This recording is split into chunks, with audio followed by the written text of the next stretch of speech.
अस्सलाम वालेकुम।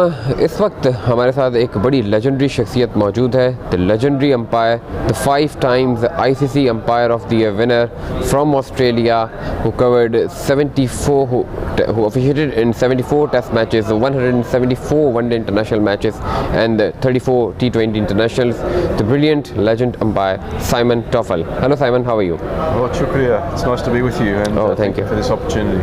First of all, tell me a little about your time in Pakistan. What, the current trip? Yes, current trip. Current trip. Well, look, I've come back here nearly after 11 years. We did that test match here between Sri Lanka and Pakistan, and then of course we went off to Lahore. But my memories of Karachi are quite good. You know, being a seaside town, it's always, the temperature's quite pleasant, but we have had some hot days here. But my recent trip over the last few days has been very welcoming, very warm. We've enjoyed our time shopping and going to lots of restaurants and enjoying the company of our group with Sir Curtly Ambrose and Barry Wilkinson and you know, Dr. Kashif has been really good, but the people have been very friendly and the hospitality we've really warmed to. It's been great. You officiated in 12 test matches and 16 ODIs in Pakistan. If I ask you your best memory as an umpire in Pakistan, then tell me. Oh, look, a couple of things stick out for me would be, first of all, the test match that we did here between India and Pakistan, where India, Irfan Pathan, took a hat-trick in the first over of that test match, and then Pakistan going on to win the game was certainly an interesting event in a test match particularly. And then I remember doing a one-day game here between Pakistan and India also, where I think Inzamam scored 130 something. Oh yes.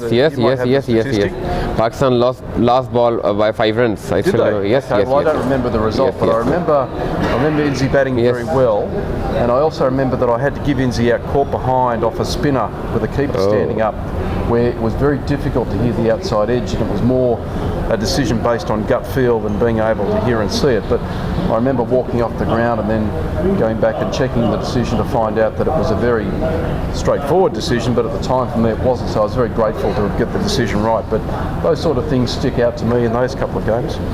When people think to play cricket at a very young age, you started your umpiring career. So what is the first thing that you admire about the umpire and you started your umpiring career? Well, when I started my umpiring career, I thought that I'd never make a mistake. But I certainly quickly learnt that that was certainly possible, and I made lots of mistakes. But I was very lucky with the New South Wales Cricket Umpires Association that there were so many good mentors, good coaches, good colleagues that I stood with that passed on a lot of their experience and wisdom and helped me become the umpire that I am today. So you learn something from every person that you work with, and that what works for them might work for you. You retired from umpiring too early, 2012, when you can umpire for so long. So why you retired from umpiring so early? Chapter 16 of my book called Finding the Gaps talks about a use-by date. And I suppose I was edging towards that use-by date, and I felt a couple of things. Number one, professionally for me, getting to that period where I thought my best umpiring was behind me, and that perhaps it was time that I wasn't training as hard, and I felt that I wasn't as umpiring as well as I could. So it was perhaps time to look for something else. But personally as well, I mean, I needed to spend some more time with my kids and my family.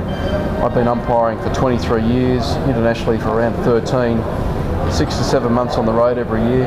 That's a lot of time away from home. And tell me about your journey as a referee in CPL.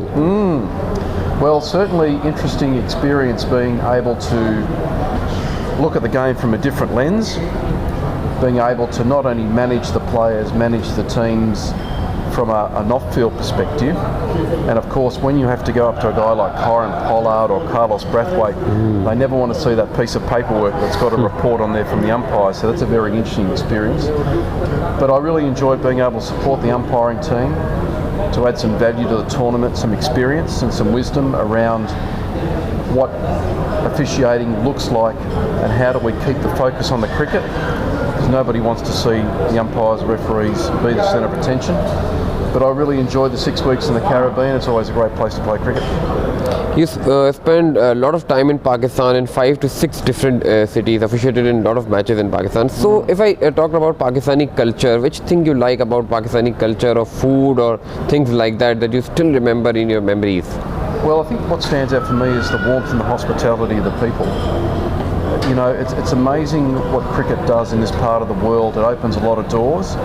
It brings out a lot of the good qualities in the people. To be able to get things fixed very quickly is amazing.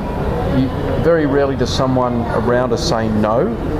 They're always saying, how can I help? What can I do? Can I offer you something? That's an incredible experience to feel, and you know, from that perspective I really enjoy it. But you know, the warmth of the staff here in the hotels, the amount of selfies that you take with people in the street, to be able to think that I'm just a humble cricket umpire from Sydney, but even doing interviews like this is an amazing feeling. My last question, that how do you see nowadays umpiring? A lot of the young umpires coming to the international cricket. Some international cricketers are also coming. Yep. So how you see current umpires? Well, look, if I can answer your question by saying a couple of things about what advice would I give to aspiring umpires coming through, and what can they do to help be the best person, the best umpire they can be. The first thing I'd say is, number one, be yourself. Don't try to be another umpire. Don't try to be someone who you look up to. Be yourself, be authentic, be genuine. Number two, work really hard. And connected with that is being patient. So being patient doesn't mean doing nothing. Being patient means really working hard when no one else is watching, and being ready for the opportunity if and when it comes along. The third piece of advice that I give would be around having courage. Courage of considering your options, but then committing to doing what you think is right, and staying true to that, and staying on course, and making sure that you have no regrets, that you've given it your best and you've given everything that you've got. None of those are umpiring skills, they're all sort of life skills. But I see a lot of young people who expect to go far very quickly without doing those three things. So be authentic, be genuine, be patient but work hard, and three, consider your options and make sure you think about your game, but when you do decide to do something, do it wholeheartedly and make sure you're committed to it. And the last message for your fans in Pakistan. आप पाकिस्तान आए, आपको कैसा लगा? A little bit Urdu, a little bit English, that your fans are watching you. What do you say? Well, look, it's great to be back in Pakistan after nearly 11 years, first and foremost. It's great to feel the warmth and the love within the community that's here.